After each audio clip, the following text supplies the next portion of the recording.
उस चक्कर में आने वाली नहीं है कि हेलीकॉप्टर घूम गया था और क्या नाम जो है उसमें भावुक होकर लोगों ने वोट दे दिया था।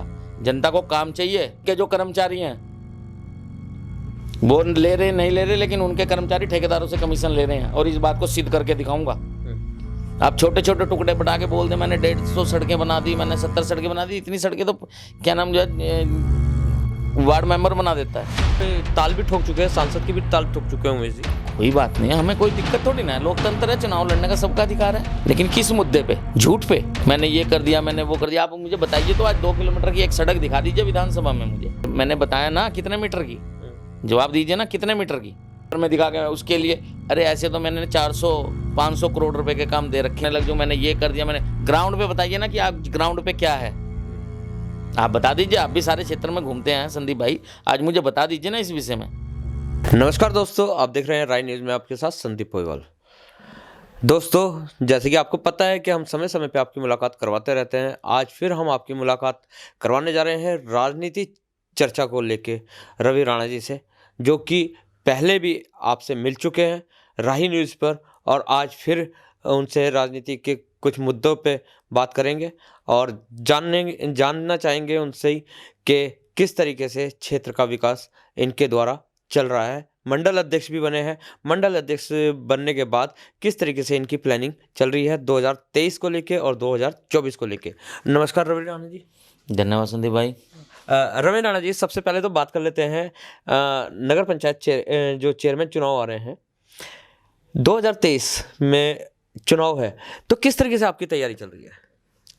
देखिए, चुनाव की तैयारी भारतीय जनता पार्टी कभी नहीं करती। हम तो जब से ही चुनाव खत्म होता है उससे अगले दिन दोबारा से अगले चुनाव की तैयारी शुरू कर देते हैं। और भारतीय जनता पार्टी का कार्यकर्ता होने के नाते आज जैसे संगठन की जिम्मेदारी भी हम लोग इस काम में लगे हुए हैं और लगातार और अपनी बूथ मैनेजमेंट, बूथ इकाइयाँ और बहुत सारे जो संगठन के काम हैं वो कार्य चल रहे हैं। और निश्चित तौर पर 2023 हो या 2024 हो, हम भारतीय जनता पार्टी यहाँ से अपना उम्मीदवार जिता कर लेके जाएगी। जी, तो यही कारण है कि भारतीय जनता पार्टी परचम लहराती है। निश्चित, मैंने कहा ना कि आप और पार्टियां चुनाव के समय मैदान में आती हैं, भारतीय जनता पार्टी 24 घंटे चुनाव के लिए तैयार रहती है। जैसे ही विधानसभा का चुनाव खत्म हुआ हमने अगले विधानसभा चुनाव की तैयारी शुरू कर दी। जैसे लोकसभा का चुनाव खत्म हुआ हमने लोकसभा के चुनाव की अगले दिन से, जीतने के बाद अगले दिन से लोकसभा चुनाव की तैयारी शुरू कर दी। तो भारतीय जनता पार्टी तो लगातार, भारतीय जनता पार्टी को तैयारी करने की जरूरत नहीं है, लेकिन हमारे जो कार्यकर्ता है, कर्मठ कार्यकर्ता है, हमारा जो है उनको एक्टिव रखना, वो सब चीज़ हमारी चल रही है। आज हमारा बूथ मैनेजमेंट सबसे मजबूत है। ऐसे ही थोड़ी ना विश्व की सबसे बड़ी पार्टी बन गई भारतीय जनता तो पार्टी। विधानसभा के इलेक्शन में क्या हुआ था कि कानपुर सीट हार गई? विधानसभा चुनाव में कुछ चूक रही हैं, मैंने पहले भी मीडिया में ये सब बातें कही हैं कि जो गलतियां रही हैं उन पर सुधार किया जा रहा है। कुछ लोग भ्रमित हो गए थे, आज पछता रहे हैं। आज आप देख रहे होंगे आज यहाँ पे विकास की डोर भी रुक गई है। कोई कुछ भी बोलता रहे, देखिए चैनल्स पे बोलने से, चैनल्स पे कहने पे, अब मैं बोलूँगा तो अच्छा नहीं लगेगा। अभी मैं कल देख रहा था क्षेत्रीय विधायक का एक इंटरव्यू आया, 50 बेड का कानपुर में हॉस्पिटल बनेगा। अरे आप पहले मुझे ये तो बताइए कि उसके लिए आपने ज़मीन कहाँ पे अलाट हुई, सरकार ने उस पर क्या शासनादेश किया। आप खाली जनता को भ्रमित करते रहेंगे कब तक, कब तक? आप मुझे बताइए ना। आपने कहा था हम शुगर मिल लेके आएंगे, लगी क्या? आपने कहा था मिलापनगर का पानी की समस्या खत्म करेंगे, हुई क्या? आपने कहा था क्या नाम जो है मैं स्कूलों का उच्चीकरण करवाऊंगा, हुआ क्या? आपने कहा था मैं सीएससी सेंटर का ये करवाऊंगा, हुआ? उच्चीकरण करवाऊंगा, हुए क्या? मुझे आप एक उपलब्धि तो बता दीजिए, एक उपलब्धि। लेकिन कहीं ना कहीं अगर जो देखा जाए तो बाहर भी चेक दिए जा रहे हैं उमेश जी के द्वारा, और क्षेत्र में भी गोद लिया जा रहा है। भाई साहब, चेक दिए जा रहे हैं, वो अपने उससे दे रहे हैं, अच्छी बात है। ये कार्य और लोग भी करते हैं, लेकिन वो इसकी सोशलबाजी नहीं करते। हमारे जो विधायक थे, हमारे जो सांसद थे, बहुत सारे लोगों को मैंने खुद उनके उससे, मैं आपको फोटोकॉपी दिखा सकता हूँ किन किन लोगों को चेक दिए गए हैं।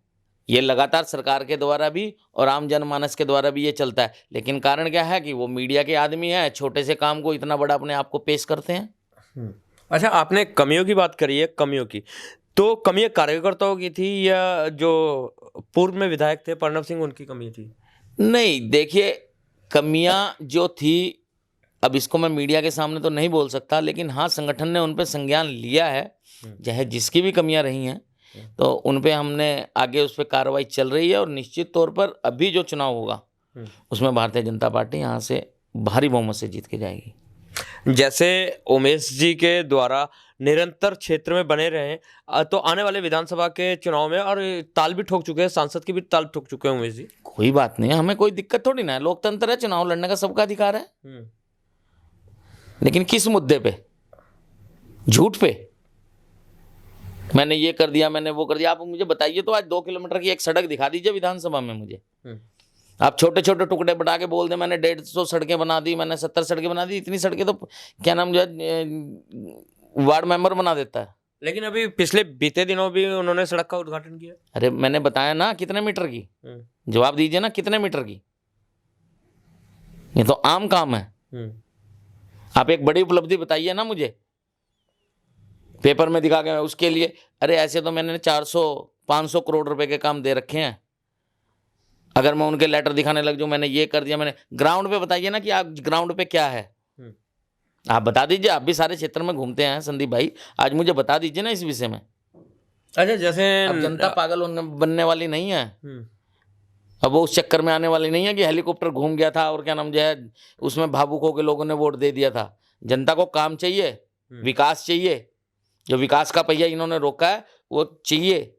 और निश्चित तौर पर मैं आज आपको चैनल के माध्यम से बताना चाहता हूं, बहुत जल्दी इन सब चीजों को जो बोलते हैं ना वो बड़े बड़े चैनल्स पे कि मेरे यहां भ्रष्टाचार नहीं होता, बहुत बड़ी बात बोल रहा हूं। उनके जो कर्मचारी हैं वो ले रहे नहीं ले रहे, लेकिन उनके कर्मचारी ठेकेदारों से कमीशन ले रहे हैं और इस बात को सिद्ध करके दिखाऊंगा।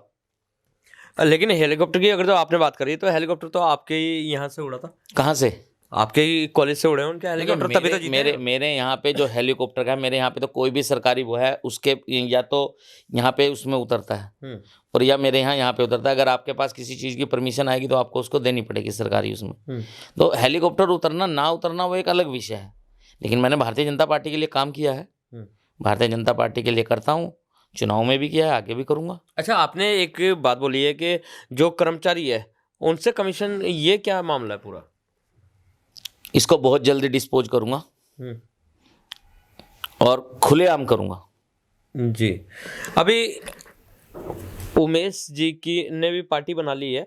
जो डंडेरा नगर पंचायत के चेयरमैन का इलेक्शन आएंगे उसमें कहीं उमेश जी तो नहीं बाजी मारेंगे? मैंने कहा देखिए लोकतंत्र है, चुनाव लड़ने का सबको अधिकार है, उनका अपना चुनाव लड़ने का मैनेजमेंट है, भारतीय जनता पार्टी का अपना चुनाव लड़ना है। लेकिन मैं निश्चित तौर पे ये कह सकता हूँ कि भारतीय जनता पार्टी यहाँ पे चाहे निकाय चुनाव हो चाहे लोकसभा चुनाव हो भारी बहुमत से जीत के जाएगी। जी, बहुत बहुत धन्यवाद रवि जी आपका। तो ये थे हमारे साथ रवि जी के जो 2023 के चुनाव आ रहे हैं चेयरमैन के और 2024 के चुनाव आ रहे हैं उसमें बीजेपी पार्टी भारी बढ़त लेके जाएगी, ये कहना है रवि जी का। बाकी भविष्य के गर्भ में छुपा हुआ है कि क्या होता है क्या नहीं होता है। तो बने रहिए राही न्यूज़ में, ऐसी ही अगले अंक में आपको मिलवाएंगे अगले शख्स से। जब तक के लिए दीजिए इजाज़त। धन्यवाद। जय हिंद, जय भारत, जय उत्तराखंड।